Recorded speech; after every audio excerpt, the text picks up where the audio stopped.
ಪ್ರೀತಿಯ ವಿದ್ಯಾರ್ಥಿಗಳೇ, ನಾವು ಇವತ್ತು ನಮ್ಮ 5ನೇ ಸೆಮಿಸ್ಟರ್ನ ಇತಿಹಾಸ ಪತ್ರಿಕೆ ಆಧುನಿಕ ಯುರೋಪಿನ ಇತಿಹಾಸ ಏನಿದೆ, ಈ ಪತ್ರಿಕೆಯಲ್ಲಿ ನಾವು ರೆನೈಸಾನ್ಸ್ ಅಂತಕ್ಕಂಥ ವಿಚಾರದ ಒಂದು ತಿಳುವಳಿಕೆಯನ್ನು ಪಡ್ಕೊಳ್ಳಿಕ್ಕೆ ಬಯಸ್ತಾ ಇದ್ದೀವಿ. ರೆನೈಸಾನ್ಸ್ ಅಥವಾ ಜ್ಞಾನ ಪುನರುಜ್ಜೀವನ ಅಂತಕ್ಕಂಥ ವಿಚಾರವನ್ನ ಕುರಿತಾಗಿ ನಾವಿವತ್ತು ತಿಳ್ಕೊಳ್ಳಿಕ್ಕೆ ಹೊರಟಿರ್ತಕ್ಕಂಥದ್ದು. ನಾನು ನಿಮ್ಗೆ ಈಗಾಗಲೇ ಹೇಳಿದ್ದೀನಿ, ಈ ರೆನೈಸಾನ್ಸ್ ಅಂತಕ್ಕಂಥ ಪದ ಏನಿದೆ ಅದು ರಿನಾಸ್ಟಿಕಾ ಅಂತಕ್ಕಂಥ ಪದದಿಂದ ಬಂದಿರತಕ್ಕಂಥದ್ದು. ರಿನಾಸ್ಟಿಕಾ ಅಂತಕ್ಕಂಥ ಪದ ಇಟಾಲಿಯನ್ ಭಾಷೆಯ ಪದ. ಈ ಪದವನ್ನ ಫ್ರೆಂಚ್ ಭಾಷೆಯಲ್ಲಿ ಬಳಸ್ಕೊಂಡಿದ್ದು ರೆನೈಸ್ಕ್ಯೂರ್ ಅಂತಕ್ಕಂಥ ಒಂದು ಪದವನ್ನಾಗಿ ರೆನೈಸ್ಯೂರ್ ಅಂತಕ್ಕಂಥದ್ದು. ಇದು ಮುಂದೆ ಇಂಗ್ಲಿಷ್ಗೆ ರಿನೈಸಾನ್ಸ್ ಅಂತ ಬಂತು. ಅದನ್ನೇ ನಾವು ಕನ್ನಡದಲ್ಲಿ ಕರೀತಕ್ಕಂಥದ್ದು ಜ್ಞಾನ ಪುನರುಜ್ಜೀವನ ಅಂತ ಹೇಳಿ. ಈ ರಿನೈಸಾನ್ಸ್ ಅಂತಕ್ಕಂಥ ಪದದ ಅರ್ಥ ರಿವೈವಲ್ ಅಥವಾ ರೀಬರ್ತ್ ಅಂತಕ್ಕಂಥದ್ದು. Revival or rebirth. Revival of what ಅಂತ ಹೇಳಿದ್ರೆ ರಿವೈವಲ್ ಆಫ್ ಕ್ಲಾಸಿಕಲ್ ಲಿಟರೇಚರ್ ಅನ್ನುವಂಥ ಅರ್ಥ. ಹಾಗಂದ್ರೆ ಗ್ರೀಕೋ ರೋಮನ್ ಭಾಷೆಯ ಸಾಹಿತ್ಯ ವಿಜ್ಞಾನಗಳ ಪುನರುತ್ಥಾನವನ್ನ ಕಂಡಂತಹ ಸನ್ನಿವೇಶ, ಅವುಗಳ ಮರು ಅಧ್ಯಯನ, ಗ್ರೀಕೋ ರೋಮನ್ ಸಾಹಿತ್ಯದ ಮರು ಅಧ್ಯಯನವೇ ಜ್ಞಾನ ಪುನರುಜ್ಜೀವನ ಅಂತ ಹೇಳಿ ಸರಳವಾದ ಭಾಷೆಯಲ್ಲಿ ನಾವು ಹೇಳಬಹುದು. ಈ ಜ್ಞಾನ ಪುನರುಜ್ಜೀವನ ಅಂತಕ್ಕಂಥದ್ದು 14, 15, 16, 17ನೇ ಶತಮಾನಗಳಲ್ಲಿ ಕ್ರಮಾನುಗತವಾಗಿ ಬೆಳವಣಿಗೆಯನ್ನ ಕಂಡಂತಹ ಒಂದು ವಿಶೇಷವಾಗಿರ್ತಕ್ಕಂಥ ಅಂಶ ಆಗಿದೆ. ಅದನ್ನು ನಾವು ಗಮನಿಸಬೇಕು. ಈ ಒಂದು ರೆನೈಸಾನ್ಸ್ ಅಥವಾ ಜ್ಞಾನ ಪುನರುಜ್ಜೀವನ ಅಂತಕ್ಕಂಥದ್ದು ಮಧ್ಯಯುಗದ ಅಂತ್ಯವನ್ನ ಸಾರ್ತು ಆಧುನಿಕ ಯುಗದ ಆರಂಭವನ್ನ ಘೋಷಣೆ ಮಾಡಿದಂತಹ ಒಂದು ಅಂಶ. ಮಧ್ಯಯುಗದ ವಿಶೇಷತೆ ಅಂತ ಹೇಳಿದ್ರೆ, ಮಧ್ಯಯುಗದಲ್ಲಿ ಒಂದು ಪ್ರಧಾನವಾಗಿ ಕಾಣಿಸ್ಕೊಳ್ತಾ ಹೋದಂತಹ ವಿಷಯ ಪೆಸಿಮಿಸಂ ಅಂತಕ್ಕಂಥದ್ದು. ಪೆಸಿಮಿಸಂ ಅಂದ್ರೆ ನಿರಾಶಾವಾದ. ಹಾಗೇನೆ ಡಿವಿನಿಸಂ ಅಂತಕ್ಕಂಥದ್ದಿತ್ತು, ದೈವಿಕತೆಯ ವಾದ ಅಂತಕ್ಕಂಥದ್ದು. ಬ್ಲೈಂಡ್ ಬಿಲೀಫ್ ಗಳನ್ನ ಹೆಚ್ಚಾಗಿ ನಂಬ್ತಾ ಇದ್ರು, ಮೂಢನಂಬಿಕೆಗಳನ್ನ ಹೆಚ್ಚಾಗಿ ನಂಬ್ತಾ ಇದ್ದಂತಹ ಅಂಶವನ್ನ ನಾವು ಕಾಣ್ತೀವಿ. ಆದ್ರೆ ಆಧುನಿಕ ಯುಗದ ಈ ಜ್ಞಾನ ಪುನರುಜ್ಜೀವನ ಅಂತಕ್ಕಂಥ ಬೆಳವಣಿಗೆ ಮೂಡಿಸಿದಂತಹ ಪ್ರಧಾನ ಅಂಶವೇ ಆಪ್ಟಿಮಿಸಂ ಅಂತಕ್ಕಂಥದ್ದು. ಆಪ್ಟಿಮಿಸಂ ಅಂತ ಹೇಳಿದ್ರೆ ಆಶಾವಾದ ಅಂತಕ್ಕಂಥದ್ದು. ನೆಗೆಟಿವ್ ಥಿಂಕಿಂಗ್ಗೆ ಬದಲಾಗಿ ಪಾಸಿಟಿವ್ ಥಿಂಕಿಂಗ್ ನ ಇದು ಬೆಳೆಸ್ತಾ ಹೋದದ್ದು, ಧನಾತ್ಮಕ ಚಿಂತನೆಗಳನ್ನ ಬೆಳೆಸ್ತಾ ಹೋದಂತಹ ಕ್ರಮ. ಹಾಗೇನೆ ಈ ಒಂದು ದೈವಿವಾದಕ್ಕೆ ಬದಲಾಗಿ ಹ್ಯುಮ್ಯಾನಿಸಮ್ ಅನ್ನ, ಡಿವಿನಿಸಂಗೆ ಬದಲಾಗಿ ಹ್ಯುಮ್ಯಾನಿಸಮ್ ಅನ್ನ, ಮಾನವೀಯತೆಯ ವಾದವನ್ನ ಬೆಳೆಸ್ತಾ ಹೋದದ್ದು. ಜೊತೆನಲ್ಲಿ ಒಂದು ರಾಷನಾಲಿಸಮ್ ಅನ್ನ ಬೆಳೆಸಿದ್ದು, ವೈಚಾರಿಕತೆಯನ್ನ, ವೈಜ್ಞಾನಿಕ ಮನೋಭಾವವನ್ನ ಬೆಳೆಸ್ತಾ ಹೋದದ್ದು, ಮೂಢನಂಬಿಕೆಗಳನ್ನ ಕಿತ್ತೊಗಿತಾ ಹೋದದ್ದು, ಪ್ರಶ್ನಾರ್ಥಕ ಮನೋಭಾವವನ್ನ ಮೂಡಿಸಿ ವಿಚಾರ ಕ್ರಾಂತಿಗೆ ಕಾರಣವಾದದ್ದೇ ಈ ರೆನೈಸಾನ್ಸ್ ಅಂತಕ್ಕಂಥ ಘಟನೆ. ನಾವೀಗಾಗಲೇ ಈ ರೆನೈಸಾನ್ಸ್ಗೆ ಸಂಬಂಧಪಟ್ಟಂತಹ ಮೂಲಭೂತ ವಿಚಾರಗಳನ್ನ ತಿಳ್ಕೊಂಡ್ವಿ. ಇದು 14ನೇ ಶತಮಾನದಲ್ಲಿ ಕಾಣಿಸ್ಕೊಂಡು 17ನೇ ಶತಮಾನದವರೆಗೆ ಮುಂದುವರಿತಾ ಹೋಯ್ತು ಅನ್ನೋದನ್ನ ನಾವು ಗಮನಿಸಿದ್ವಿ. ಹಾಗೇನೆ ಈ ರೆನೈಸಾನ್ಸ್ ಅಂತಕ್ಕಂಥದ್ದು, ಜ್ಞಾನ ಪುನರುಜ್ಜೀವನ ಅಂತಕ್ಕಂಥದ್ದು ಯಾಕಾಗಿ ಸಂಭವಿಸ್ತು ಅಂತ ಹೇಳಿ ಕಾರಣಗಳನ್ನ ಹುಡುಕ್ಲಿಕ್ಕೆ ಹೊರಟ್ರಿ. ಕಾಸಸ್ ಫಾರ್ ರಿನೈಸಾನ್ಸ್ ಅನ್ನೋದನ್ನ ಕುರಿತು ನಾವು ನೋಡ್ತಾ ಹೋದಾಗ ಹಲವಾರು ಕಾರಣಗಳನ್ನ ಈಗಾಗಲೇ ಪರಿಶೀಲನೆ ಮಾಡಿದ್ವಿ. ಹಾಗಾಗಿ ನಾನು ಕಾರಣಗಳ ಪಟ್ಟಿಯನ್ನ ಓದ್ತೀನಷ್ಟೇನೆ, ಕಾರಣಗಳ ವಿವರಣೆಯನ್ನ ಇಲ್ಲಿ ಕೊಡೋದಕ್ಕೆ ಹೋಗೋದಿಲ್ಲ. ಏನು ಕಾರಣಗಳು? What are the causes for Renaissance ಅಂತ ಹೇಳಿದ್ರೆ, the first and foremost cause ಅಂತ ಹೇಳಿದ್ರೆ occupation of Constantinople by Turks in 1453 ಅಂತಕ್ಕಂಥದ್ದು. 1453ರಲ್ಲಿ ಟರ್ಕರು ಕಾನ್ಸ್ಟ್ಯಾಂಟಿನೋಪಲ್ ನಗರವನ್ನು ಆಕ್ರಮಿಸಿಕೊಂಡಂತಹ ಘಟನೆ. ಎರಡನೇದು ಜಿಯೋಗ್ರಾಫಿಕಲ್ ಡಿಸ್ಕವರೀಸ್ ಅಥವಾ ಭೌಗೋಳಿಕ ಸಂಶೋಧನೆಗಳು, ಅದನ್ನ ಹೊಸ ಜಲಮಾರ್ಗಗಳ ಶೋಧನೆ ಅಂತ ಹೇಳಿ ಸಹ ಕರೆದಿದ್ದೀವಿ. ಮೂರನೇದು ಎಮರ್ಜೆನ್ಸ್ ಆಫ್ ನ್ಯಾಷನಲ್ ಸ್ಟೇಟ್ಸ್ ಅಂತಕ್ಕಂಥದ್ದು, ರಾಷ್ಟ್ರೀಯ ರಾಜ್ಯಗಳ ಉದಯ ಅಂತಕ್ಕಂಥದ್ದು ಒಂದು ಕಾರಣ ಅನ್ನೋದನ್ನ ಗಮನಿಸಿದ್ವಿ. ನಾಲ್ಕನೇದು ಪ್ರಿಂಟಿಂಗ್ ಪ್ರೆಸ್ ಕಾಣಿಸ್ಕೊಂಡಿದ್ದು, ಮುದ್ರಣ ಯಂತ್ರ ಅಂತಕ್ಕಂಥದ್ದು, ಪ್ರಿಂಟಿಂಗ್ ಮಷೀನ್ ಅಂತಕ್ಕಂಥದ್ದು ಕಾಣಿಸ್ಕೊಂಡಿದ್ದು. ಐದನೇ ಅಂಶ ಅಂತ ಹೇಳಿದ್ರೆ ಕ್ರುಸೇಡ್ಗಳು ಅಥವಾ ಧರ್ಮಯುದ್ಧಗಳು. ಆರನೇ ಅಂಶ ಡಿಕ್ಲೈನ್ ಆಫ್ ಫ್ಯೂಡಾಲಿಸಂ, ಯುರೋಪ್ನಲ್ಲಿದ್ದಂತಹ ಊಳಿಗಮಾನ್ಯ ವ್ಯವಸ್ಥೆ ಅಂತಕ್ಕಂಥದ್ದು ನಾಶವನ್ನ ಹೊಂದಿದ್ದು ಆರನೆಯ ಪ್ರಧಾನ ಕಾರಣ. ಇನ್ನ ಏಳನೆಯ ಒಂದು ಅಂಶ ಅಂತ ಹೇಳಿದ್ರೆ ಇನ್ಆಕ್ಟಿವ್ನೆಸ್ ಆಫ್ ಮಿಡ್ಲ್ ಏಜಸ್ ಅಂತಕ್ಕಂಥದ್ದು, ಮಧ್ಯಯುಗದ ನಿಷ್ಕ್ರಿಯತೆ, ಅದಕ್ಕೆ ವಿರುದ್ಧವಾಗಿ ಕಾಣಿಸ್ಕೊಂಡಿದ್ದು ಈ ಒಂದು ಆಧುನಿಕ ಯುಗದ ಆರಂಭಕ್ಕೆ ಕಾರಣವಾದಂತಹ ಜ್ಞಾನ ಪುನರುಜ್ಜೀವನ. ಇನ್ನು ಏಳನೇ ಅಂಶ ಡಿಕ್ಲೈನ್ ಆಫ್ ಚರ್ಚ್ ಪವರ್ ಅಂತಕ್ಕಂಥದ್ದು, ಹಾಗೇನೆ ಫ್ಯೂಡಾಲಿಸಂನ ಡಿಕ್ಲೈನ್ ಆದದ್ದು. ಚರ್ಚ್ ಪವರ್ ಅಥವಾ ಏನು ಈ ಒಂದು ಕ್ರಿಶ್ಚಿಯನ್ ಧರ್ಮದ ಹಿಡಿತ ಸಮಾಜದ ಮೇಲೆ ಇತ್ತು, ರಾಜ್ಯದ ಮೇಲೆ ಇತ್ತು, ಇಡೀ ಯುರೋಪಿನ ಮೇಲೆ ಇತ್ತು, ಅದು ದುರ್ಬಲವಾಗ್ತಾ ಹೋದದ್ದು, ತನ್ನ ಒಂದು ಸಾಮರ್ಥ್ಯವನ್ನ ಕಳ್ಕೊಳ್ತಾ ಹೋದದ್ದು ಜ್ಞಾನ ಪುನರುಜ್ಜೀವನಕ್ಕೆ ಕಾರಣವಾಯಿತು. ಮತ್ತೊಂದು ಅಂಶ ಅಂದ್ರೆ ಗ್ರೋತ್ ಆಫ್ ರಾಷನಾಲಿಸಂ ಅಂತಕ್ಕಂಥದ್ದು, ವೈಚಾರಿಕತೆಯ ಬೆಳವಣಿಗೆ ಅಂತಕ್ಕಂಥದ್ದು. ರೋಲ್ ಆಫ್ ಯೂನಿವರ್ಸಿಟೀಸ್ ಅಂತಕ್ಕಂಥದ್ದು, ವಿಶ್ವವಿದ್ಯಾಲಯಗಳ ಪಾತ್ರ ಅಂತಕ್ಕಂಥದ್ದು ಮತ್ತೊಂದು ಪ್ರಮುಖವಾದಂತಹ ಕಾರಣ. ಹಾಗೇನೆ ಈ ಒಂದು ಪ್ಯಾಟ್ರನೇಜ್ ಆಫ್ ಕಿಂಗ್ಸ್, ನೊಬೆಲ್ಸ್ ಅಂಡ್ ಪೋಪ್ಸ್ ಅಂತಕ್ಕಂಥದ್ದು, ರಾಜರ, ಶ್ರೀಮಂತ ಸರದಾರರ ಮತ್ತು ಪೋಪರ ಒಂದು ಪ್ರೋತ್ಸಾಹ ಅಂತಕ್ಕಂಥದ್ದು ಸಹ ಇದಕ್ಕೆ ಕಾರಣವಾಯಿತು ಜ್ಞಾನ ಪುನರುಜ್ಜೀವನಕ್ಕೆ. ಹಾಗಾಗಿ ಹಲವಾರು ಅಂಶಗಳ ಹಿನ್ನೆಲೆಯಲ್ಲಿ ಜ್ಞಾನ ಪುನರುಜ್ಜೀವನ ಅಂತಕ್ಕಂಥ ಒಂದು ಪ್ರಧಾನ ಘಟನೆ ಸಂಭವಿಸಿದ್ದನ್ನ ನಾವು ಕಾಣ್ತೀವಿ. The most important contribution of the Renaissance was the revival and learning of ancient Greek and Latin literature. ಇದನ್ನು ನಾವಿಲ್ಲಿ ಗಮನಕ್ಕೆ ತಗೊಳ್ಬೇಕು. ಜ್ಞಾನ ಪುನರುಜ್ಜೀವನ ಪ್ರಧಾನವಾಗಿ 3 ಕ್ಷೇತ್ರಗಳ ಮೇಲೆ ಹೆಚ್ಚಿನ ಪ್ರಭಾವ ಬೀರಿರೋದನ್ನ ಕಾಣ್ತೀವಿ. ಮೊದಲನೇದು ಸಾಹಿತ್ಯ, ಎರಡನೇದು ವಿಜ್ಞಾನ, ಮೂರನೇದು ಕಲೆ ಮತ್ತು ವಾಸ್ತುಶಿಲ್ಪ ಅಂತಕ್ಕಂಥದ್ದು. ಎಲ್ಲಕ್ಕಿಂತ ಪ್ರಧಾನ ಪಾತ್ರ ಬೀರಿದ್ದೇ ಈ ಒಂದು ಸಾಹಿತ್ಯ ಕ್ಷೇತ್ರದ ಮೇಲೆ. ಯಾಕಂದ್ರೆ ಪ್ರಾಚೀನವಾದ ಶ್ರೇಷ್ಠವಾದ ಗ್ರೀಕ್ ಮತ್ತು ಲ್ಯಾಟಿನ್ ಭಾಷೆಯಲ್ಲಿದ್ದಂತಹ ಸಾಹಿತ್ಯದ ಪುನರಧ್ಯಯನ ಮತ್ತೆ ಅದರಿಂದ ಪ್ರಭಾವಿತರಾಗಿ ಹೊಸ ಆಲೋಚನೆಗಳಿಂದ ಕೂಡಿದಂತಹ ಸಾಹಿತ್ಯವನ್ನ ರಚನೆ ಮಾಡ್ತಕ್ಕಂತಹ ಪ್ರಯತ್ನಗಳು, ಆ ಒಂದು ಪ್ರಕ್ರಿಯೆ ನಡೆದಿದ್ದನ್ನ ಕಾಣ್ತೀವಿ. The pioneer in this effort was Petrarch. With his profound knowledge, he collected and compiled many ancient manuscripts containing the works of Plato and Aristotle. ಈ ಒಂದು ಕ್ರಿಯೆನಲ್ಲಿ ಜ್ಞಾನ ಪುನರುಜ್ಜೀವನದ ಸಾಹಿತ್ಯ ಅಂತಕ್ಕಂಥದ್ದು ಬೆಳೀತಕ್ಕಂಥ ಕ್ರಿಯೆನಲ್ಲಿ ಎಲ್ಲಕ್ಕಿಂತ ಪ್ರಮುಖನಾಗಿ ಕಾಣಿಸ್ಕೊಳ್ತಕ್ಕಂಥದ್ದು, ಮೊದಲಿಗನಾಗಿ ಕಾಣಿಸ್ಕೊಳ್ತಕ್ಕಂಥದ್ದು ಪೆಟ್ರಾರ್ಕ್ ಅಂತಕ್ಕಂಥ ವ್ಯಕ್ತಿ. ಅದ್ಭುತವಾದಂತಹ ಜ್ಞಾನವನ್ನ ಹೊಂದಿದ್ದವನು ಇವನು.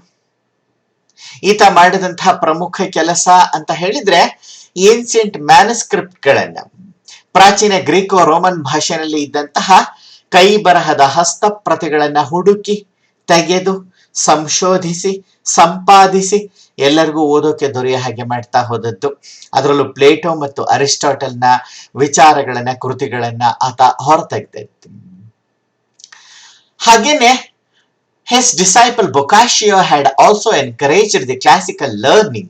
Many Greek scholars who came from Constantinople spread the ancient Greek literature in Florence. The most notable among them was Manuel Chrysoloras. ಇದರ ಜೊತೆಯಲ್ಲಿ ಪೆಟ್ರಾರ್ಕ್ನ ಶಿಷ್ಯ ಆದಂತಹ ಬೊಕಾಶಿಯೋ ಅಂತಕ್ಕಂಥವನು, ಆತ ಸಹ ಕ್ಲಾಸಿಕಲ್ ಲರ್ನಿಂಗ್ ಅನ್ನ, ಗ್ರೀಕೋ ರೋಮನ್ ಭಾಷೆಯ ಅಧ್ಯಯನವನ್ನ ಪ್ರೋತ್ಸಾಹಿಸ್ತಾ ಹೋದ. ಹಾಗೇನೆ ನೂರಾರು ಮಂದಿ ವಿದ್ವಾಂಸರಿಗೆ ಆತ ಪ್ರೋತ್ಸಾಹವನ್ನ ಕೊಟ್ಟ.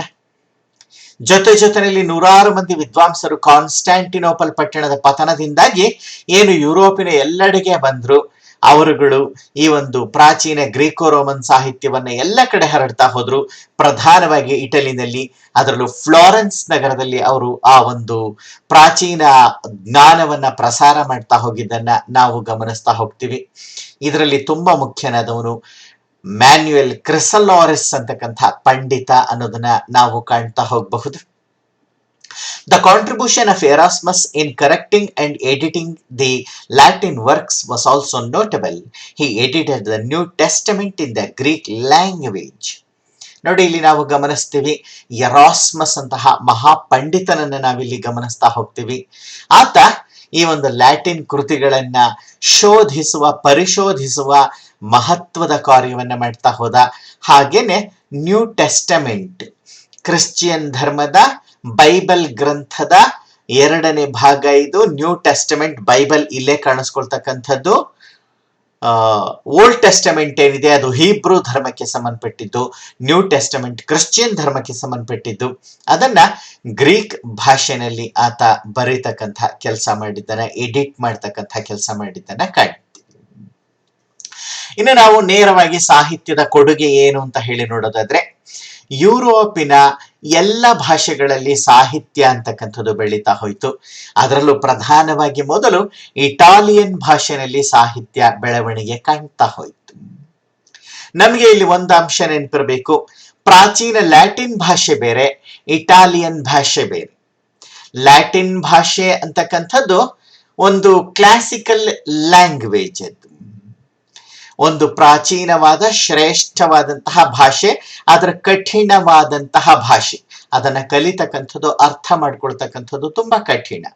ಆದ್ರೆ ಈಗ ಅಭಿವೃದ್ಧಿ ಪಡಿಸಿದಂತಹ ಒಂದು ಇಟಾಲಿಯನ್ ಭಾಷೆ ಸಾಮಾನ್ಯರಿಗೂ ಸರಳವಾಗಿ ಅರ್ಥವಾಗ್ತಾ ಇದ್ದಂತಹ ಭಾಷೆ. ನಾವಿಲ್ಲಿ ಚಿತ್ರದಲ್ಲಿ ಗಮನಿಸ್ತಾ ಇರ್ತಕ್ಕಂಥದ್ದು ಮಹಾಪಂಡಿತ ಡಾಂಟೆಯನ್ನ ಫಾದರ್ ಆಫ್ ಇಟಾಲಿಯನ್ ಲ್ಯಾಂಗ್ವೇಜ್ ಅಂತ ಹೇಳಿ ಕರೀತಾರೆ. ಇಟಾಲಿಯನ್ ಭಾಷೆಯ ಪಿತಾಮಹ ಅಂತಲೇ ಕರೀತಾರೆ. ಅವನು 2 ಪ್ರಧಾನ ಕೃತಿಗಳನ್ನ ಬರೆದಿದ್ದಾನೆ. ಡಿವೈನ್ ಕಾಮಿಡಿ ಅಂತಕ್ಕಂಥದ್ದೊಂದು, ಡಿ ಮೊನಾರ್ಚಿಯೋ ಅಂತಕ್ಕಂಥದ್ದೊಂದು. ಡಿವೈನ್ ಕಾಮಿಡಿ ಮತ್ತೆ ಡಿ ಮೊನಾರ್ಚಿಯೋ 2 ಪ್ರಧಾನವಾದಂತಹ ಕೃತಿಗಳು, ಡಾಂಟೆ ರಚನೆ ಮಾಡಿರ್ತಕ್ಕಂಥ ಕೃತಿಗಳು. ಈ ಡಾಂಟೆಯ ಒಂದು ವೈಶಿಷ್ಟ್ಯ ಅಂತ ಹೇಳಿದ್ರೆ, ನಾವು ಇವನನ್ನ ಈ ಒಂದು ಪುನರುಜ್ಜೀವನದ ಉಷಃ ತಾರೆ ಅಂತ ಸಹ ಕರಿತೀವಿ.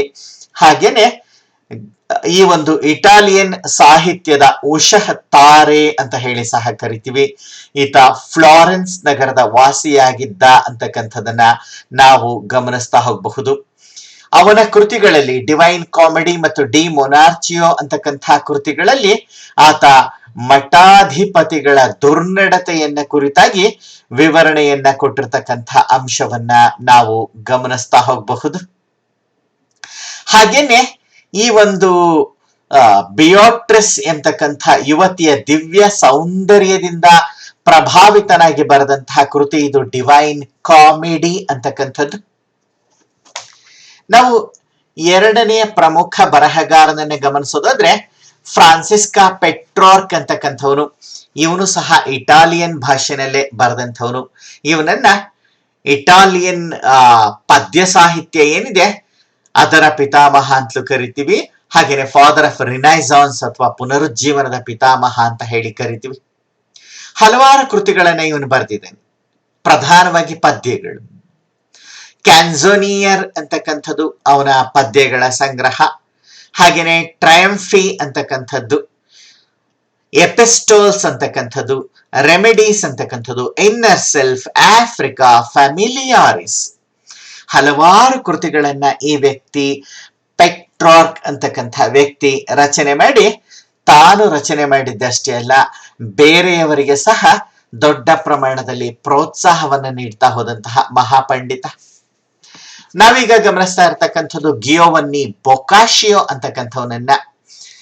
ಬೊಕಾಶಿಯೋ ಪೆಟ್ರಾರ್ಕ್ ನ ಶಿಷ್ಯ ಆಗಿದ್ದ ಅನ್ನೋದನ್ನ ಈಗಾಗಲೇ ನಾವು ಗಮನಿಸಿದ್ವಿ. ಹಲವಾರು ಕೃತಿಗಳನ್ನ ಈತ ಸಹ ಬರೆದಿದ್ದಾನೆ. ಡಿ ಕ್ಯಾಮರೋನ್ ಅಂತಕ್ಕಂಥದ್ದು ಒಂದು ಪ್ರಮುಖ ಕೃತಿ. It's a collection of 100 poems. 100 ಕವನಗಳ ಸಂಗ್ರಹ ಕೃತಿ ಅದು ಡಿ ಕ್ಯಾಮರೋನ್ ಅಂತಕ್ಕಂಥದ್ದು. ಹಾಗೇನೆ ಆನ್ ಫೇಮಸ್ ವಿಮೆನ್ ಅಂತಕ್ಕಂಥದ್ದೊಂದು, ಟ್ವಿನ್ ರಿವರ್ಸ್ ಅಂತಕ್ಕಂಥದ್ದೊಂದು, ಫೈಲ್ಯೂರ್ ಆಫ್ ಲವ್ ಅಂತಕ್ಕಂಥದ್ದು, ಎನ್ಸೈಕ್ಲೋಪೀಡಿಯಾ ಆಫ್ ಇಟಾಲಿಯನ್ ಲೆಜೆಂಡ್ಸ್ ಅಂತಕ್ಕಂಥದ್ದು ಅವನ ಕೃತಿಗಳು. ಮತ್ತೊಮ್ಮೆ ಹೇಳ್ತೀನಿ, Decameron, on famous women, twin rivers, failure of love, encyclopedia of Italian legends ಅಂತಕ್ಕಂಥದ್ದು ಅವನ ಪ್ರಮುಖ ಕೃತಿಗಳು ಅಂತಕ್ಕಂಥ ಅಂಶವನ್ನ ನಾವು ಗಮನಿಸ್ತಾ ಹೋಗಬಹುದು.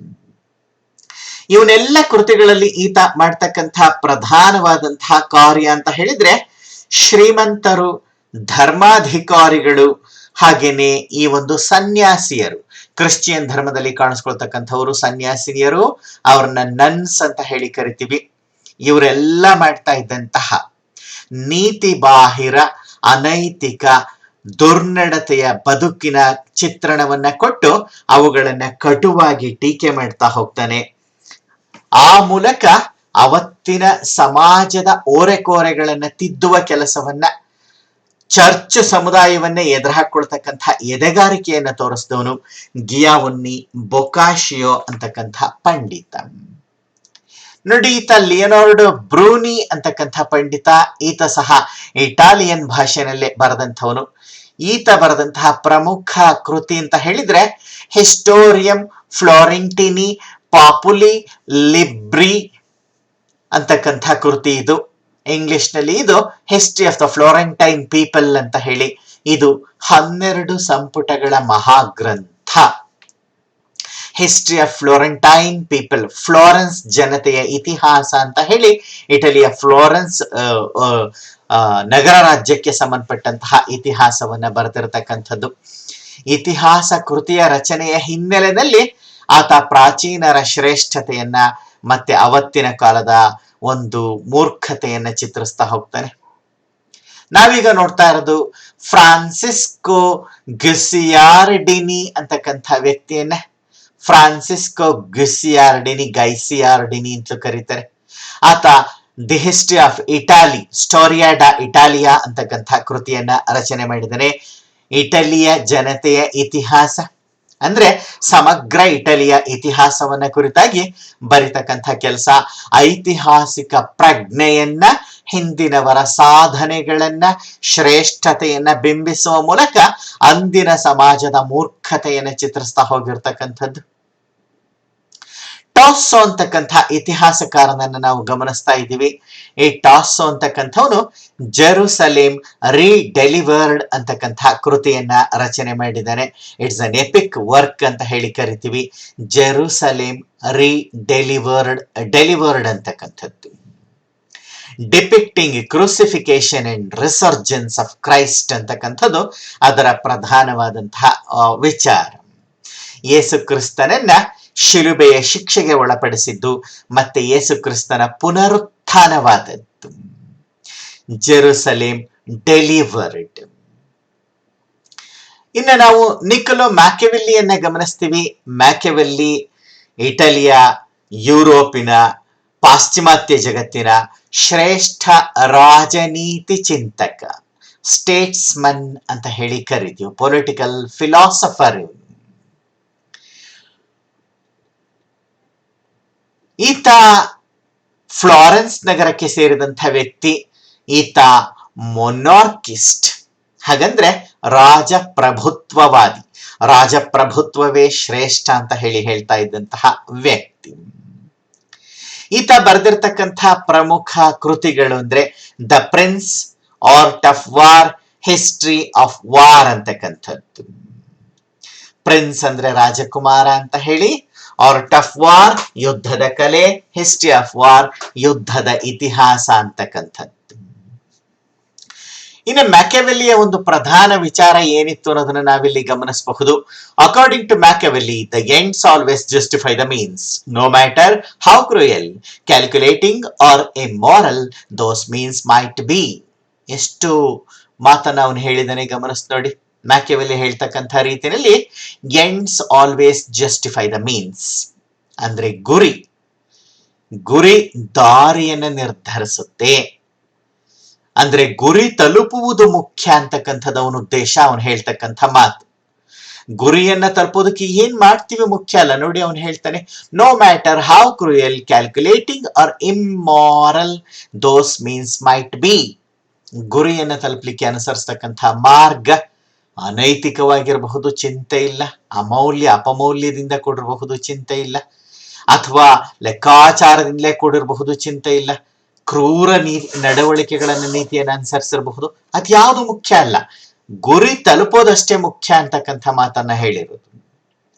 Unlike the noble princess portrayed in fairy tales, a successful ruler of a principality, as described in Machiavelli's writings, is brutal, calculating, and when necessary utterly immoral. ಅವನ ಪ್ರಿನ್ಸ್ ಅಂತಕ್ಕಂಥ ಕೃತಿನಲ್ಲಿ ಅವನು ರಚನೆ ಮಾಡಿರ್ತಕ್ಕಂಥದ್ದೇ ಹೀಗೆ. ಬೇರೆಯವರೆಲ್ಲ ರಾಜಕುಮಾರ ಅಂತ ಹೇಳಿದ್ರೆ ಬಹಳ ಅದ್ಭುತವಾದಂತಹ ರೀತಿಯಲ್ಲಿ ಚಿತ್ರಣ ಕೊಡ್ತಾರೆ, ಮಹಾನ್ ಗುಣಶಾಲಿ ಅಂತಕ್ಕಂಥ ರೀತಿಯಲ್ಲಿ. ಆದ್ರೆ ಇವನು ಹೇಳೋದಿಲ್ಲ ಹಾಗೆ.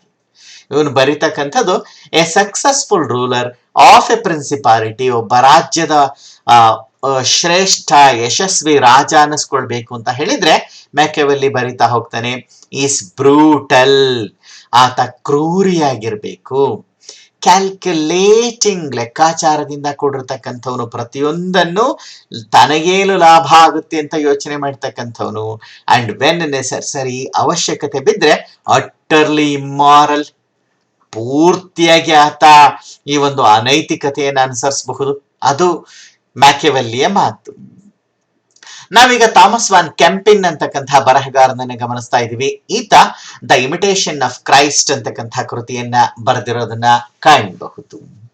ಥಾಮಸ್ ವಾನ್ ಕೆಂಪಿನ್, ಆತನ ಒಂದು ಪ್ರಮುಖವಾದಂತಹ ಕೃತಿ ಅಂತ ಹೇಳಿದ್ರೆ ಇಮಿಟೇಷನ್ ಆಫ್ ಕ್ರೈಸ್ಟ್ ಅಂತಕ್ಕಂಥದ್ದು. ಕ್ರೈಸ್ಟ್ ಅಂದ್ರೆ ಯೇಸು ಕ್ರಿಸ್ತ, ಇಮಿಟೇಷನ್ ಅಂದ್ರೆ ಇಮಿಟೇಟ್ ಮಾಡ್ತಕ್ಕಂಥದ್ದು, ಅರ್ಥಾತ್ ಅನುಕರಣೆಯನ್ನ ಮಾಡ್ತಕ್ಕಂಥದ್ದು ಅನ್ನೋ ಮಾತನ್ನ ನಾವು ಗಮನಿಸ್ತಾ ಹೋಗಬಹುದು.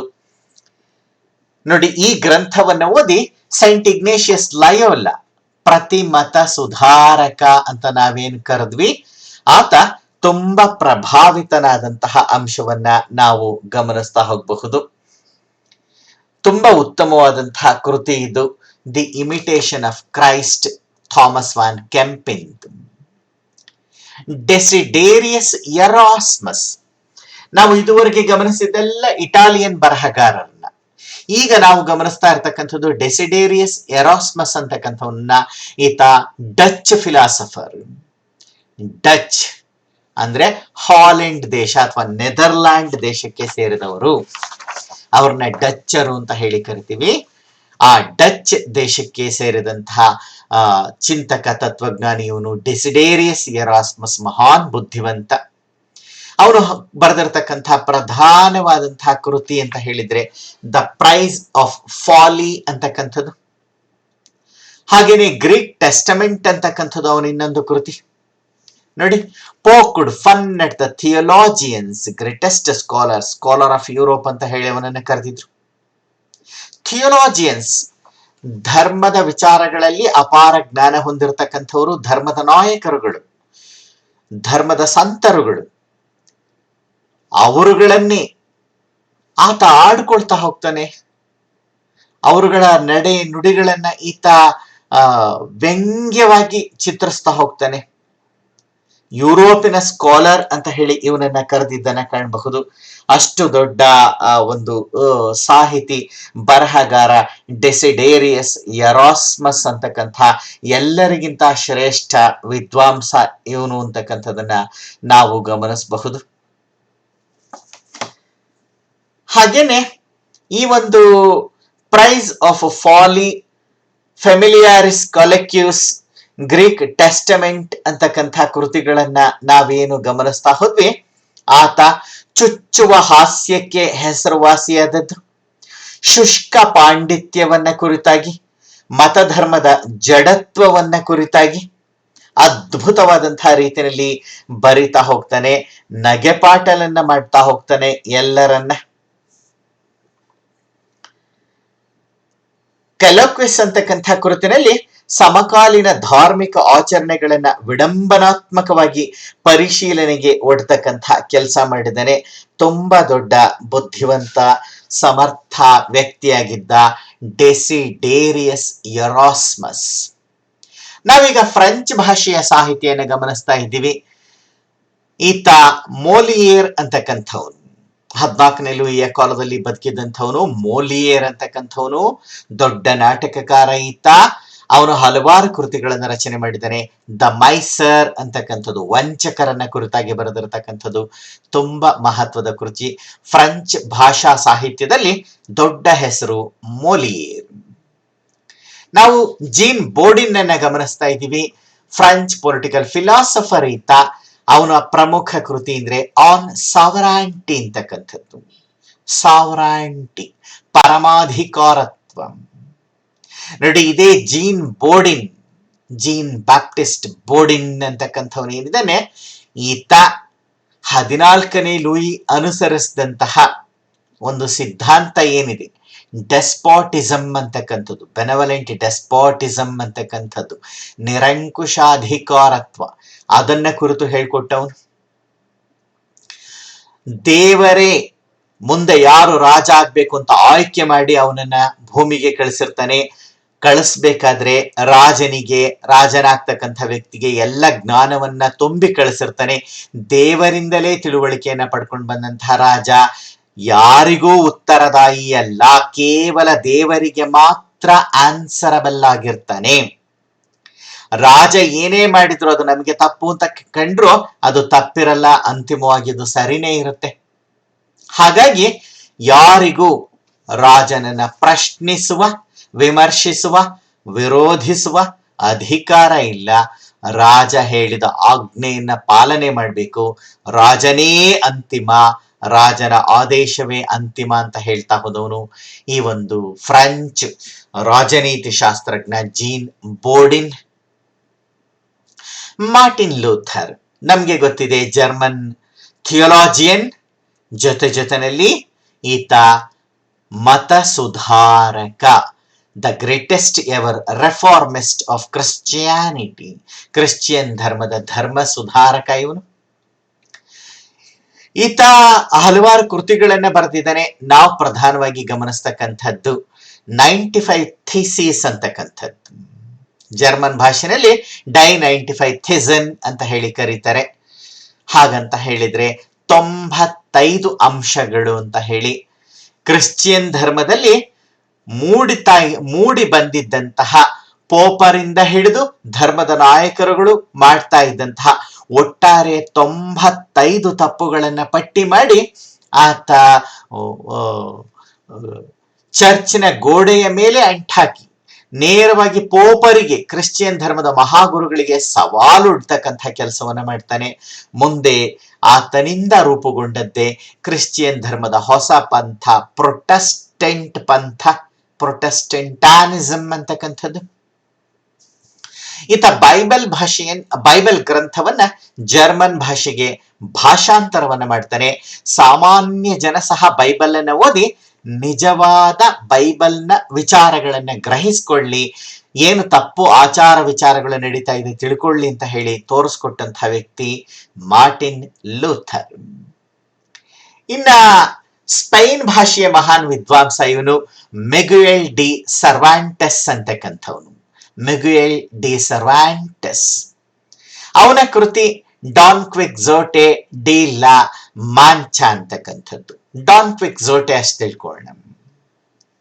ನೋಡಿ, ಅದ್ಭುತವಾದಂತಹ ಕಾದಂಬರಿ ಬರೀತಾನೆ ಇವನು. ಡಾನ್ ಕ್ವಿಕ್ಸೋಟ್ ಅಂತಕ್ಕಂಥ ಕಾದಂಬರಿ. ನಾಯಕನ ಹೆಸರು ಡಾನ್ ಕ್ವಿಕ್ಸೋಟ್ ಅಂತ ಹೇಳಿ. ಡಾನ್ ಕ್ವಿಕ್ಸೋಟ್ ರಾಜ ಅಲ್ಲ, ಮಂತ್ರಿ ಅಲ್ಲ, ಸರದಾರ ಅಲ್ಲ, ಧರ್ಮದ ಮಹಾನಾಯಕನೂ ಅಲ್ಲ, ದೊಡ್ಡ ಶ್ರೀಮಂತನೂ ಅಲ್ಲ, ದರೋಡೆಕೋರ. ಒಬ್ಬ ದರೋಡೆಕೋರನನ್ನೇ ನಾಯಕನಾಗಿ ಇಟ್ಕೊಂಡು ಬರೆದಂತಹ ಕೃತಿ ಇದು ಡಾನ್ ಕ್ವಿಕ್ಸೋಟ್ ಅಂತಕ್ಕಂಥದ್ದು. ಸರ್ವಾಂಟಿಸ್ ಸ್ಪೈನಿನ ಬರಹಗಾರ ಬರೆದದ್ದು. ಆದ್ರೆ ದರೋಡೆಕೋರನ ಕೆಟ್ಟ ವೃತ್ತಿಯನ್ನ ವೈಭವೀಕರಿಸ್ತಕ್ಕಂಥ ಕೃತಿ ಅಲ್ಲ ಇದು. ಬದಲಾಗಿ ಆತ ಯಾಕೆ ದರೋಡೆ ಮಾಡ್ದ, ಹೇಗೆ ದರೋಡೆ ಮಾಡ್ದ, ಏನ್ ಮಾಡ್ದ ದರೋಡೆ ಮಾಡಿದ ಸಂಪತ್ತನ್ನ ಅನ್ನೋದನ್ನ ಅದ್ಭುತವಾಗಿ ವಿವರಿಸ್ತಾನೆ. ಆತ ಶ್ರೀಮಂತರನ್ನ ದೋಚ್ತಾ ಇದ್ದ, ದೋಚಿದ್ದನ್ನ ತಂದು ಬಡವರಿಗೆ ಹಂಚ್ತಾ ಇದ್ದ. ಶ್ರೀಮಂತರು ಬಡವರನ್ನ ಶೋಷಣೆ ಮಾಡಿ ಶ್ರೀಮಂತಿಕೆಯನ್ನು ಗಳಿಸ್ಕೊಂಡಿದ್ದಾರೆ, ಅದು ಹೋಗ್ಬೇಕು ಅಂತಕ್ಕಂಥ ಉದ್ದೇಶ. ಹಾಗಾಗಿ ದೋಚ್ತಾ ಇದ್ದ, ದೋಚಿದ್ದನ್ನ ತಂದು ಬಡವರಿಗೆ ಹಂಚ್ತಾ ಇದ್ದಂಥವನು. ಹಾಗಾಗಿ ಡಾನ್ ಕ್ವಿಕ್ಸೋಟ್ ನಾಯಕ ಅನ್ನಿಸ್ಕೊಳ್ತಕ್ಕಂಥದ್ದು. ಇನ್ನ ಜಿಯೋಫ್ರಿ ಚಾಸರ್, ಇಂಗ್ಲಿಷ್ ಭಾಷೆಗೆ ಬಂದ್ವಿ, ಫಾದರ್ ಆಫ್ ಇಂಗ್ಲಿಷ್ ಲಿಟ್ರೇಚರ್ ಅಂತ ಹೇಳಿ ಕರೀತಾರೆ ಜಿಯೋಫ್ರಿ ಚಾಸರ್. ಇವನ ಪ್ರಮುಖ ಕೃತಿ ದ ಕ್ಯಾಂಟರ್ಬರಿ ಟೇಲ್ಸ್. ಕ್ಯಾಂಟರ್ಬರಿ ಅಂತಕ್ಕಂಥ ಒಂದು ಪ್ರದೇಶಕ್ಕೆ ಪ್ರವಾಸಿಗರು ಕಾಲ್ನಡಿಗೆನಲ್ಲಿ ಹೋಗ್ತಾ ಇರ್ಬೇಕಾದ್ರೆ ಪ್ರವಾಸದ ಪ್ರಯಾಸವನ್ನ ಮರಿಲಿಕ್ಕೋಸ್ಕರ ಒಬ್ಬೊಬ್ರು ಒಂದೊಂದು ಕಥೆಯನ್ನ ಹೇಳ್ಬೇಕು ಅಂತ ಹೇಳಿ ರೂಪುಗೊಳ್ತಾ ಹೋಗುತ್ತೆ. ಆ ತರಹದಲ್ಲಿ ಈತ ತನ್ನ ಕೃತಿಯನ್ನ ರಚನೆ ಮಾಡಿದ್ದಾನೆ. ಒಬ್ಬರ ನಂತರ ಮತ್ತೊಬ್ಬರು ಕಥೆಯನ್ನ ಹೇಳ್ತಕ್ಕಂಥ ಅದ್ಭುತವಾದಂತಹ ಕಥಾ ಗುಚ್ಛ ಇದು ದ ಕ್ಯಾಂಟರ್ಬರಿ ಟೇಲ್ಸ್. ಇಂಗ್ಲಿಷ್ ಸಾಹಿತ್ಯದ ಜನಕ ಇವನು. ಸರ್ ಥಾಮಸ್ ಮೋರ್, ಈತ ಸೋಷಿಯಲ್ ಫಿಲಾಸಫರ್, ಸೋಷಿಯಲಿಸ್ಟ್ ಥಿಂಕರ್ ಇವನು, ಸಮಾಜವಾದಿ ಚಿಂತಕ ಇವನು. ಸರ್ ಥಾಮಸ್ ಮೋರ್, ಅವನ ಪ್ರಮುಖ ಕೃತಿ ಯುಟೋಪಿಯಾ ಅಂತಕ್ಕಂಥದ್ದು. ನೋಡಿ, ಯುಟೋಪಿಯಾ ಬಗ್ಗೆ ಇಲ್ಲೊಂದು ಮಾತಿದೆ. Utopia was a description of an imaginary island located somewhere in Africa where perfect happiness is prevailed. He depicted a society in which there was no church domination and there were and where the poor were not at the mercy of the rich ಅಂತಕ್ಕಂಥ ಮಾತನ್ನ I repeat again. Utopia was a description of an imaginary inland located somewhere in Africa where perfect happiness is prevailed. He depicted a society in which there was no church domination and where the poor were not at the mercy of the rich. ಅಂದ್ರೆ utopia ಅಂತಕ್ಕಂಥದ್ದೊಂದು ಕಾಲ್ಪನಿಕ ಪ್ರದೇಶ. ಅದೆಲ್ಲೋ ಆಫ್ರಿಕಾದಲ್ಲಿದೆ. ಅವನು ಬರಿತಾ ಹೋಗ್ತಾನೆ, long ago there was a state called Utopia somewhere in Africa. ಆ ತರ ಬರಿತಾ ಹೋಗ್ತಾನೆ. ಎಲ್ಲೋ ಆಫ್ರಿಕಾದಲ್ಲಿ ಯಾವುದೋ ಕಾಲದಲ್ಲಿ ಯುಟೋಪಿಯಾ ಅಂತಕ್ಕಂಥ ಒಂದು ಪ್ರದೇಶ ಇತ್ತು. ಆ ಪ್ರದೇಶದಲ್ಲಿ ಸರ್ವ ಸಮಾನತೆಯ ವ್ಯವಸ್ಥೆ ಅಂತಕ್ಕಂಥದ್ದಿತ್ತು. ಚರ್ಚ್ನ ಒಂದು ದಬ್ಬಾಳಿಕೆ ಅಂತಕ್ಕಂಥದ್ದಾಗ್ಲಿ ಮತ್ತೊಂದಾಗ್ಲಿ, ಅಥವಾ ಬಡವರು ಶ್ರೀಮಂತರ ಕರುಣೆಯಲ್ಲಿ ಬದುಕಬೇಕಾದಂತಹ ಸನ್ನಿವೇಶವಾಗ್ಲಿ ಇರಲಿಲ್ಲ. ಎಲ್ಲ ಸಮಾನತೆ ಅಂತಕ್ಕಂಥದ್ದು. ಈತ ಅಪೋಸ್ಡ್ ಮೊನಾರ್ಚಿ, ರಾಜಪ್ರಭುತ್ವವನ್ನ ವಿರೋಧಿಸ್ತಾನೆ. Hang during the rule of Henry the eighth of England. ಇಂಗ್ಲೆಂಡಿನ 8ನೇ ಹೆನ್ರಿ ದೊರೆಯ ಕಾಲದಲ್ಲಿ ರಾಜಪ್ರಭುತ್ವವನ್ನು ವಿರೋಧಿಸಿದ ಕಾರಣಕ್ಕಾಗಿಯೇ ಇವನನ್ನ ನೇಣು ಶಿಕ್ಷೆಗೆ ಒಳಪಡಿಸಿದ್ದನ್ನ ಕಾಣ್ತೀವಿ. ನೋಡವನ ಅದ್ಭುತವಾದಂತಹ ಒಂದು ಹೇಳಿಕೆಯನ್ನ ಇಲ್ಲಿ ನಾವು ಅವನ ಒಂದು ಕೊಟೇಶನ್ ಅನ್ನ ಪಡ್ಕೊಂಡಿದ್ವಿ. If honour were profitable everybody would be honourable. ಎಂಥ ಮಾತಿದು ನೋಡಿ. ಇಫ್ ಆನರ್ ವರ್ ಪ್ರಾಫಿಟಬಲ್, ಗೌರವ ಅಂತಕ್ಕಂಥದ್ದು ಲಾಭದಾಯಕವಾಗಿದ್ರೆ ಪ್ರತಿಯೊಬ್ಬರು, ಎವ್ರಿಬಡಿ ವುಡ್ ಬಿ ಆನರಬಲ್, ಪ್ರತಿಯೊಬ್ಬರು ಗೌರವಾನ್ವಿತರೇ ಆಗ್ತಾರೆ, ಎಲ್ಲರಿಗೂ ದೊರಕಬೇಕದು ಅಂತಕ್ಕಂಥ ಮಾತು. ನಾವು ಫ್ರಾನ್ಸಿಸ್ ಬೇಕನ್ ಅಂತಕ್ಕಂಥ ಚಿಂತಕನನ್ನ ಕಾಣ್ತೀವಿ. ಫ್ರಾನ್ಸಿಸ್ ಬೇಕನ್ ಈತ ಥಿಯೋಸಾಫಿಕಲ್ ವರ್ಕ್ಸ್ ಅನ್ನ ಬರೆದಿದ್ದಾನೆ. ನ್ಯೂ ಅಟ್ಲಾಂಟಿಸ್ ಅನ್ನ ಬರೆದಿದ್ದಾನೆ. ದ ಎಸ್ಸೇಸ್ ಅಂತಕ್ಕಂಥ ಕೃತಿಯನ್ನ ಬರೆದಿದ್ದಾನೆ ಫ್ರಾನ್ಸಿಸ್ ಬೇಕನ್. ಅವನ ಹೇಳಿಕೆಗಳನ್ನ ಗಮನಿಸ್ ನೋಡಿ. Knowledge is power. ನಾವೆಷ್ಟೋ ಬಾರಿ ಈ ಮಾತನ್ನ ಕೋಟ್ ಮಾಡ್ತಾ ಹೋಗ್ತೀವಿ, ಎಲ್ಲೆಲ್ಲೋ ಕೋಟ್ ಮಾಡ್ತೀವಿ. Knowledge is power. ಜ್ಞಾನವೇ ಶಕ್ತಿ, ಜ್ಞಾನವೇ ಬಲ. ಫ್ರಾನ್ಸಿಸ್ ಬೇಕನ್ ಅದ್ಭುತ ಹೇಳಿಕೆ ಇದು. ನೋಡಿ, ಅವನು ಬರಿತಾ ಹೋಗೋ ಮುಂದಿನ ಮಾತನ್ನ ಗಮನಿಸ್ ನೋಡಿ. Some books are to be tasted, others to be swallowed, and some few to be chewed and digested. ಕೆಲವು ಗ್ರಂಥಗಳನ್ನ ರುಚಿ ನೋಡ್ಬೇಕು, ಅಂದ್ರೆ ಸ್ವಲ್ಪ ಸ್ವಲ್ಪ ಓದ್ ನೋಡಿದ್ರೆ ಸಾಕಷ್ಟೇನ್ ಬೇಕಿಲ್ಲ. ಅದರ್ಸ್ ಟು ಬಿ ಸ್ವ್ಯಾಲೋಡ್, ಕೆಲವನ್ನ ನುಂಗು ಬಿಡ್ಬೇಕು, ಅಂದ್ರೆ ಗಬಗಬ ಚೂರ್ ಅಲ್ಲೊಂಚೂರು ಓದ್ದಾಗ ಮಾಡಿ ಆಯ್ತು ಅನ್ಸ್ಬೇಕು. And some few to be chewed, ಕೆಲವನ್ನ ಅಗೆದು ಅಗಿದು ನುಂಗಿ ಜೀರ್ಣಿಸ್ಕೊಳ್ಬೇಕು ಅಂದ್ರೆ ಪ್ರತಿ ಮಾತು, ಪ್ರತಿ ಪದ, ಪ್ರತಿ ವಾಕ್ಯವನ್ನು ನಿಧಾನವಾಗಿ ಹೋಗಿ ಅದರಲ್ಲಿರ್ತಕ್ಕಂಥ ಅರ್ಥವನ್ನ ಗ್ರಹಿಸ್ಕೊಳ್ತಾ ಹೋಗ್ಬೇಕು. ಅಷ್ಟು ಶ್ರೇಷ್ಠವಾಗಿರುತ್ತೆ.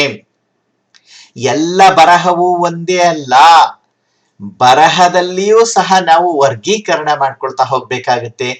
ಓದಿನಲ್ಲಿ ನಾವು ಅದನ್ನ ಗಮನದಲ್ಲಿ ಇಟ್ಕೊಳ್ಬೇಕಾಗತ್ತೆ ಅಂತಕ್ಕಂಥ ಮಾತು ಹೇಳ್ತಾನೆ.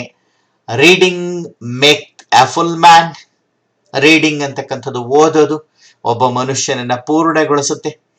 Conference a ready man. Conference ಅಂತಕ್ಕಂಥದ್ದು ವಿವೇಚನೆ ಹಾಗೇನೆ ಸಂವಹನ ಮಾಡಿರ್ತಕ್ಕಂಥದ್ದು ಒಬ್ಬ ಮನುಷ್ಯನನ್ನ ಪರಿಪೂರ್ಣವಾಗಿ ಸಿದ್ಧಗೊಂಡ ಮನುಷ್ಯನನ್ನಾಗಿ ಮಾಡುತ್ತೆ. And writing an exact man.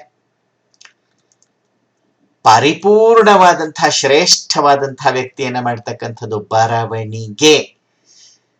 ಹಾಗಾಗಿ ಬರವಣಿಗೆ ಅಂತಕ್ಕಂಥದ್ದು ಮುಖ್ಯ ಅನ್ನೋ ಮಾತನ್ನ ಹೇಳ್ತಾನೆ Francis Bacon. John Milton, English ಸಾಹಿತ್ಯದ ಮಹಾನ್ ಬರಹಗಾರ, ದ ಬ್ಲೈಂಡ್ ಪೋಯೆಟ್. ಇವನು ಎರಡೂ ಕಣ್ಣಿನ ದೃಷ್ಟಿ ಸಾಮರ್ಥ್ಯವನ್ನು ಕಳ್ಕೊಂಡಿದ್ದಂತಹ ಮಹಾಕವಿ ಇವನು.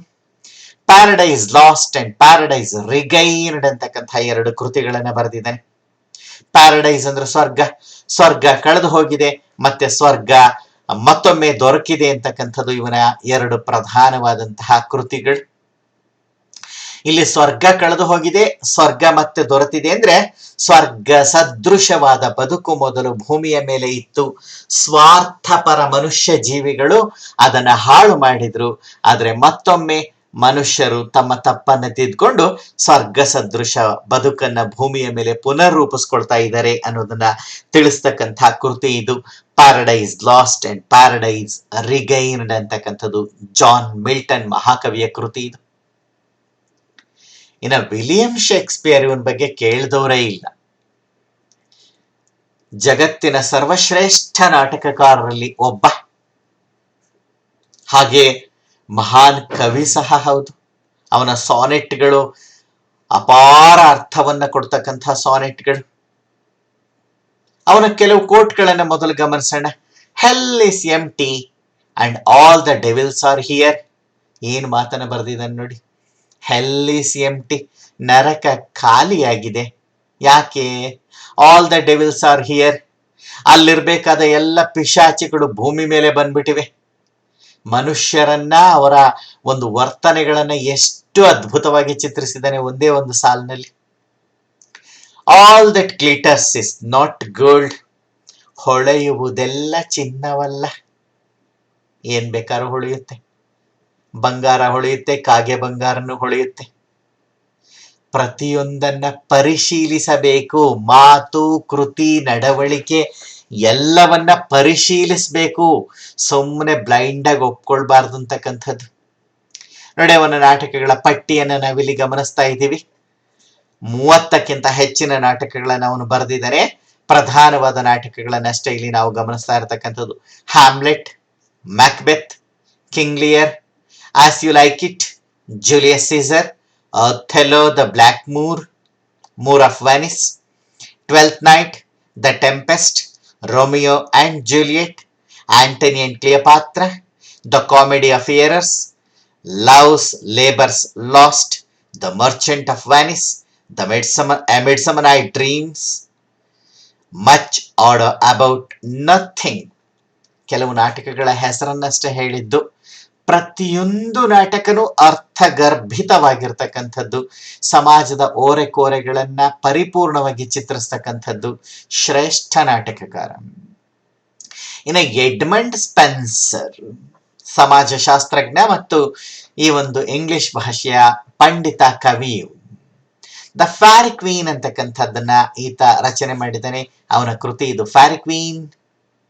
Master piece work remains one of the longest poems in English language ಅಂತ ಕರಿತೀವಿ. ಇಂಗ್ಲಿಷ್ ಭಾಷೆಯ ದೀರ್ಘ ಪದ್ಯಗಳಲ್ಲಿ ಇದು ಒಂದು, ದೀರ್ಘ ಕವನಗಳಲ್ಲಿ ಈ ಒಂದು ಫ್ಯಾರಿ ಕ್ವೀನ್ ಅಂತಕ್ಕಂಥದ್ದೊಂದು. ಈತ ಸಹ ಶ್ರೇಷ್ಠ ವಿಚಾರವಾದಿ. ಇನ್ನು ಫ್ರಾನ್ಸಿಸ್ ಬೇಕನ್ ಬಗ್ಗೆ ನಾವು ಬಂದ್ವಿ. ನಾವು ಸಾಹಿತ್ಯದ ವಿಚಾರಗಳನ್ನ ಕುರಿತು ಇದುವರೆಗೆ ಗಮನಿಸ್ತಾ ಇದ್ವಿ. ನಾವೀಗ ವಿಜ್ಞಾನದ ವಿಚಾರವನ್ನ ಕುರಿತು ಗಮನಿಸ್ತೀವಿ. ವಿಜ್ಞಾನದಲ್ಲಿ ನಾವು ಮೊದಲು ಗಮನಿಸ್ತಕ್ಕಂಥದ್ದು ಪುನರುಜ್ಜೀವನಕ್ಕೆ ಸಂಬಂಧಪಟ್ಟ ಹಾಗೆ ಫ್ರಾನ್ಸಿಸ್ ಬೇಕನ್ ಅಂತಕ್ಕಂಥವನ್ನ. ಫ್ರಾನ್ಸಿಸ್ ಬೇಕನ್ನ ಕೃತಿಗಳನ್ನ ನಾವೀಗಾಗಲೇ ನೋಡಿದ್ವಿ. Theosophical works, new Atlantis, the essays ಅಂತಕ್ಕಂಥದ್ದು. ವಿಜ್ಞಾನಿಯಾಗಿ ಅವನ ಮಾತನ್ನ ನೋಡೋಣ. ಮೊದಲು ಹೇಳಿದ ಹಾಗೆ reading make a full man, conference make A ready man, and writing an exact man ಅನ್ನೋದನ್ನ ಗಮನಿಸಿದ್ವಿ. ನಾಲೆಡ್ಜ್ ಇಸ್ ಪವರ್ ಅನ್ನೋದನ್ನ ಗಮನಿಸಿದ್ವಿ. ಪ್ರತಿಯೊಂದನ್ನು ವೈಚಾರಿಕ ದೃಷ್ಟಿಯಿಂದ ನೋಡಿ ಅಂತ ಧೈರ್ಯವಾಗಿ ಕರೆ ಕೊಡ್ತಾ ಹೋದಂತಹ ವ್ಯಕ್ತಿ ಇವನು ಫ್ರಾನ್ಸಿಸ್ ಬೇಕನ್, ಚಿಂತಕ. ನಿಕೋಲಾಸ್ ಕೋಪರ್ನಿಕಸ್ ಇವನು ರನೈಸಾನ್ಸ್ ಎರಾದಲ್ಲಿ ಕಾಣಿಸ್ಕೊಳ್ತಕ್ಕಂಥ ಗ್ರೇಟೆಸ್ಟ್ ಮ್ಯಾಥಮ್ಯಾಟಿಷಿಯನ್ ಇವನು, ಗಣಿತಶಾಸ್ತ್ರಜ್ಞ, ಆಸ್ಟ್ರಾನಮರ್ ಇವನು, ಖಗೋಳ ಶಾಸ್ತ್ರಜ್ಞ. Who formulated a model of the universe that placed the sun rather than the earth at the center of the universe. ಮಧ್ಯಯುಗದಲ್ಲಿ ಕ್ರಿಶ್ಚಿಯನ್ ಧರ್ಮ ಪಂಡಿತರು ಹೇಳ್ತಾ ಇದ್ದಿದ್ದು ಭೂಮಿ ಕೇಂದ್ರಿತ ಸಿದ್ಧಾಂತವನ್ನ, ಅರ್ತ್ ಸೆಂಟ್ರಿಕ್ ಥಿಯರಿಯನ್ನ ಹೇಳ್ತಾ ಇದ್ರು.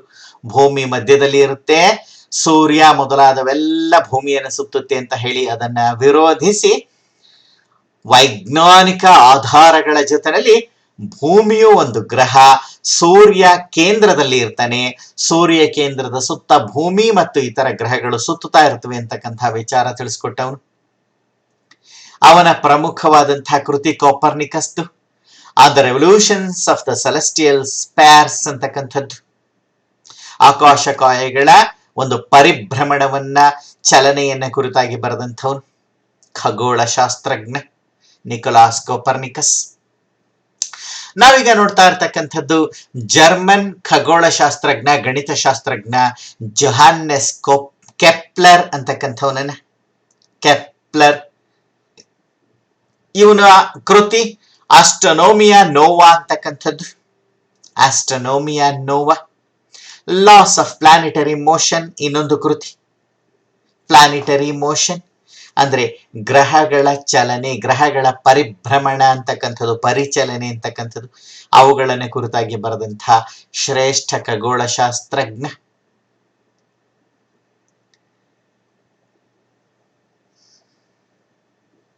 ಎಸ್, ಗೆಲಿಲಿಯೋ ಗೆಲಿಲಿ ಇಟಲಿಯ ಖಗೋಳ ಶಾಸ್ತ್ರಜ್ಞ.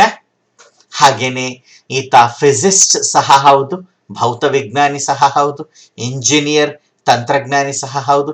ಫಾದರ್ ಆಫ್ ಮಾಡರ್ನ್ ಸೈನ್ಸ್ ಅಂತ ಕರಿತೀವಿ ಇವನನ್ನು. ಆಧುನಿಕ ವಿಜ್ಞಾನದ ಪಿತಾಮಹ Galileo Galilei. All truths are easy to understand once they are discovered. ಅವನ ಶ್ರೇಷ್ಠ ಹೇಳಿಕೆ ಇದು. All truths are easy to understand once they are discovered. ಸತ್ಯ ಅಂತಕ್ಕಂಥದ್ದೇನಿದೆ ಅವುಗಳನ್ನ ಅರ್ಥ ಮಾಡ್ಕೊಳ್ಳೋದು ತುಂಬಾ ಸುಲಭ. ಯಾವಾಗ ಅಂದ್ರೆ ಒಂದು ಬಾರಿ ಅದನ್ನ ಸಂಶೋಧಿಸಿ ತೋರಿಸಿಕೊಟ್ಟ ಬಳಿಕ. ಅಂದ್ರೆ ಸಂಶೋಧನೆ ಅಂತಕ್ಕಂಥದ್ದು ಕಠಿಣ ಹಾದಿ. ಆ ಹಾದಿಯ ಮೂಲಕ ನಡೆದು ತೋರಿಸ್ಕೊಡ್ತೀವಿ, ಅದು ಅನಂತರ ತುಂಬಾ ಸುಲಭ, ಇಷ್ಟೇನ ಅನ್ಸ್ಬಿಡುತ್ತೆ. ಅದರ ಹಿಂದಿನ ಪರಿಶ್ರಮವನ್ನು ನಾವು ಮರಿಬಾರದು ಅಂತಕ್ಕಂಥದ್ದು. ಮೂಮೆಂಟ್ಸ್ ಆಫ್ ಪ್ಲಾನೆಟ್ಸ್ ಅವನ ಒಂದು ಕೃತಿ, ಅವನ ಒಂದು ವಿಚಾರಗಳು. ಹಾಗೇನೆ ಆತ ಜುಪಿಟರ್ ಅಥವಾ ಗುರುಗ್ರಹಕ್ಕೆ 4 ಉಪಗ್ರಹಗಳು ಇರ್ತಕ್ಕಂಥದ್ದನ್ನ, ರಿಂಗ್ಸ್ ಆಫ್ ಸ್ಯಾಟರ್ನ್ ಶನಿ ಗ್ರಹಕ್ಕೆ ವೃತ್ತಾಕಾರದ ಬಳೆಗಳು ಇರ್ತಕ್ಕಂಥ ಅಂಶವನ್ನ ತೋರಿಸ್ಕೊಟ್ಟಂತಹ ವಿಜ್ಞಾನಿ. ಟೆಲಿಸ್ಕೋಪ್ ಅನ್ನ ರೂಪಿಸ್ಕೊಟ್ಟವನು, ದೂರ ದರ್ಶಕ ಯಂತ್ರವನ್ನ ರೂಪಿಸ್ಕೊಟ್ಟವನು. ದೂರದಲ್ಲಿರುವ ಆಕಾಶಕಾಯಗಳನ್ನ ಹತ್ತಿರದಿಂದಲೇ ನೋಡೋದಕ್ಕೆ ಸಾಧ್ಯವಾಗ್ತಕ್ಕಂಥದ್ದು ಟೆಲಿಸ್ಕೋಪ್. ಪೆಂಡುಲಮ್ ಅನ್ನ ಸಹ ಈತ ರೂಪಿಸ್ಕೊಟ್ಟಂಥದ್ದು, ಲೋಲಕಾಲೋಲಕದ ಸಿದ್ಧಾಂತ. ವಿಲಿಯಂ ಹಾರ್ವಿ ಇಂಗ್ಲೆಂಡಿನ ವಿಜ್ಞಾನಿ ಇವನು, ವೈದ್ಯ ಇವನು, ಫಿಸಿಷಿಯನ್. ಸರ್ಕ್ಯುಲೇಷನ್ ಆಫ್ ಬ್ಲಡ್ ಅನ್ನ ತೋರಿಸ್ಕೊಟ್ಟವನು, ರಕ್ತ ಪರಿಚಲನೆಯ ಒಂದು ಸಿದ್ಧಾಂತವನ್ನ ರೂಪಿಸ್ಕೊಟ್ಟಂತಹ ವ್ಯಕ್ತಿ ಇವನು. Contributions in anatomy and physiology ಅಂತ ಕರಿತೀವಿ. ವೈದ್ಯಶಾಸ್ತ್ರ ಮತ್ತು ಅನಾಟಮಿ ಅಂಗರಚನಾಶಾಸ್ತ್ರಕ್ಕೆ ಸಂಬಂಧಪಟ್ಟ ಹಾಗೆ ಸಾಕಷ್ಟು ಕೊಡುಗೆಯನ್ನು ಕೊಟ್ಟಂತಹ ವಿಜ್ಞಾನಿ ಇವನು. ನಿರಂತರವಾಗಿ ರಕ್ತ ದೇಹದ ಎಲ್ಲ ಭಾಗಗಳಲ್ಲಿ ಚಲಿಸ್ತಾ ಇರುತ್ತೆ. ಹೃದಯದಿಂದ ರಕ್ತ ಎಲ್ಲ ಕಡೆಗೂ ಪೂರೈಕೆ ಆಗ್ತಾ ಇರುತ್ತೆ ಅಂತಕ್ಕಂಥ ಮಾತನ್ನ ತೋರಿಸ್ಕೊಟ್ಟಂತಹ ಮಹಾನ್ ವಿಜ್ಞಾನಿ. ಇನ್ನು ಸರ್ ಐಸಾಕ್ ನ್ಯೂಟನ್, ವಿಜ್ಞಾನ ಪ್ರಪಂಚದ ಶ್ರೇಷ್ಠ ವ್ಯಕ್ತಿ. English mathematician, physicist, astronomer, theologian and author. ನೋಡಿ, ಬಹುಮುಖ ಪ್ರತಿಭಾನ್ವಿತ ಗಣಿತಶಾಸ್ತ್ರಜ್ಞ ಆಗಿದ್ದ, ಫಿಸಿಸಿಸ್ಟ್ ಆಗಿದ್ದ, ವೈದ್ಯ, ಆಸ್ಟ್ರಾನಮರ್ ಆಗಿದ್ದ, ಖಗೋಳಶಾಸ್ತ್ರಜ್ಞ ಆಗಿದ್ದ, ಥಿಯೋಲಾಜಿಯನ್ ಧರ್ಮಶಾಸ್ತ್ರಜ್ಞ ಆಗಿದ್ದ, ಬರಹಗಾರ ಆಗಿದ್ದ. ದಿ ಪ್ರಿನ್ಸಿಪಿಯಾ ಅವನ ಪ್ರಮುಖ ಕೃತಿ. ಪ್ರಿನ್ಸಿಪಿಯಾ, 3 laws ಆಫ್ ಮೋಷನ್ ಇವನೇ ತೋರಿಸ್ಕೊಟ್ಟಿದ್ದು. ನಾವು ಹೈಸ್ಕೂಲ್ ನಲ್ಲಿದ್ದಾಗ ಇವನ್ನ ಓದೇ ಇರ್ತೀವಿ. ವಿಜ್ಞಾನದ ವಿದ್ಯಾರ್ಥಿಗಳು ಇದನ್ನ ಮರೆಯೋಕೆ ಸಾಧ್ಯನೇ ಇಲ್ಲ. ಅದರಲ್ಲೂ the third law of motion ನಮಗೆ ತುಂಬಾ ಚೆನ್ನಾಗಿ ಗೊತ್ತಿದೆ. Action and reaction are equal and opposite ಅಂತಕ್ಕಂಥ ಮಾತನ್ನ ಇವನೇ ಹೇಳಿದ್ದು. The third law of motion ಅದು ಚಲನೆಯ 3ನೆಯ ನಿಯಮ. ದ ಲಾ ಆಫ್ ಗ್ರಾವಿಟೇಷನ್ ಅನ್ನ ಇವನೇ ತೋರಿಸ್ಕೊಟ್ಟಿದ್ದು, ರೂಪಿಸ್ಕೊಟ್ಟಿದ್ದು. ಗುರುತ್ವಾಕರ್ಷಣದ ಸಿದ್ಧಾಂತ ಅಂತಕ್ಕಂಥದ್ದು. ಬೈನಾಮಿನಲ್ ಥಿಯರಮ್ ಅನ್ನ ಈತ ರೂಪಿಸ್ಕೊಟ್ಟಿದ್ದು, ದ್ವಿಮಾನ ಪದ್ಧತಿಯಲ್ಲಿ ಬರ್ತಕ್ಕಂಥ ಥಿಯರಮ್ ಅನ್ನ ರೂಪಿಸ್ಕೊಟ್ಟಿದ್ದು. ಕ್ಯಾಲ್ಕುಲಸ್, ವಿಜ್ಞಾನದ ವಿದ್ಯಾರ್ಥಿಗಳು ನಿತ್ಯವೂ ಬಳಸ್ತಕ್ಕಂಥ ಕ್ಯಾಲ್ಕುಲಸ್, ಅದರ ಕೊಡುಗೆ ಸಹ ಇದೇ ವ್ಯಕ್ತಿ, sir Isaac Newton. One of the most influential scientists of all time and as a key figure in the scientific revolution. Isaac Newton ಬಗ್ಗೆ ನಾವು ಹೇಳಿದ್ದು. ಐಸಾಕ್ ನ್ಯೂಟನ್ ನ ಕೋಟನ್ನೇ ಗಮನಿಸೋಣ. If I have seen further than others, it is by standing upon the shoulders of giants. ಬೇರೆಯವರಿಗಿಂತ ನಾನು ಹೆಚ್ಚಿನದನ್ನ ತಿಳ್ಕೊಳ್ತಾ ಇದ್ದೀನಿ, ಗಮನಿಸ್ತಾ ಇದ್ದೀನಿ, ನೋಡ್ಲಿಕ್ಕೆ ಸಾಧ್ಯ ಅಂದ್ರೆ ಅದಕ್ಕೆ ನಾನು ಜೈಂಟ್ಸ್ ಏನಿದ್ದಾರೆ, ದೈತ್ಯರು, ಮಹಾನ್ ದೈತ್ಯರು ಅಂತ ಹೇಳಿದ್ರೆ ರಾಕ್ಷಸರು ಅರ್ಥ ಅಲ್ಲ, ಸಾಧಕರು ಅರ್ಥಕ್ಕೆ ಇಲ್ಲಿ ಅವರುಗಳ ಸಾಧನೆಯನ್ನ ಹಿಂದಿಟ್ಕೊಂಡು ಅರ್ಥಕ್ಕೆ ಅವರ ಹೆಗಲ ಮೇಲೆ ಕೂತ್ಕೊಂಡು ನೋಡ್ತಾ ಇದ್ದೀನಿ ನಮ್ಮ ಮಾತನ್ನ ಬರೆದಿದ್ದಾನೆ. I can calculate the motion of heavenly bodies but not the madness of people. ಏನು ಮಾತು ನೋಡಿ ಇದು! ಒಂದೇ ಮಾತಿನಲ್ಲಿ ಇಡೀ ಸಮಾಜದ ಒಂದು ಚಿತ್ರಣವನ್ನ ಕೊಡ್ತಾ ಹೋಗ್ತಕ್ಕಂಥದ್ದು. ಅದ್ಭುತವಾಗಿರ್ತಕ್ಕಂಥ ಒಂದು ಹೇಳಿಕೆ ಅಂತಕ್ಕಂಥ ಮಾತನ್ನ ನಾವು ಗಮನಿಸ್ತಾ ಹೋಗ್ತೀವಿ. I can calculate the motion of heavenly bodies. ಆಕಾಶ ಕಾಯಗಳ ಚಲನೆಯನ್ನ ನಾನು ಲೆಕ್ಕ ಮಾಡಿ ಹೇಳಬಲ್ಲೆ, but not the madness of people. ಆದರೆ ಜನತೆಯ ಹುಚ್ಚುತನವನ್ನ ನಾನು ಹೇಳಲಿಕ್ಕೆ, ಅಳಿಲಿಕ್ಕೆ, ತಿಳಿಲಿಕ್ಕೆ ಸಾಧ್ಯವಾಗ್ತಾ ಇಲ್ಲ ಅನ್ನೋ ಮಾತು. Tact is the knack of making a point without making an enemy ಅಂತಕ್ಕಂಥ ಮಾತನ್ನ ಸಹ ಈತ ಬರೆದಿದ್ದಾನೆ. ಒಟ್ಟಾರೆಯಾಗಿ ನಾವು ಗಮನಿಸ್ತಾ ಹೋದ್ವಿ, ಈ ಒಂದು ಪುನರುಜ್ಜೀವನ ಕಾಲದಲ್ಲಿ ಸಾಹಿತ್ಯ ಅಂತಕ್ಕಂಥದ್ದು ಬೆಳೀತು, ವಿಜ್ಞಾನ ಅಂತಕ್ಕಂಥದ್ದು ಬೆಳೀತು. ಈ ಬೆಳವಣಿಗೆ ಮೊದಲು ಕಾಣಿಸ್ಕೊಂಡಿದ್ದು ಇಟಲಿನಲ್ಲಿ.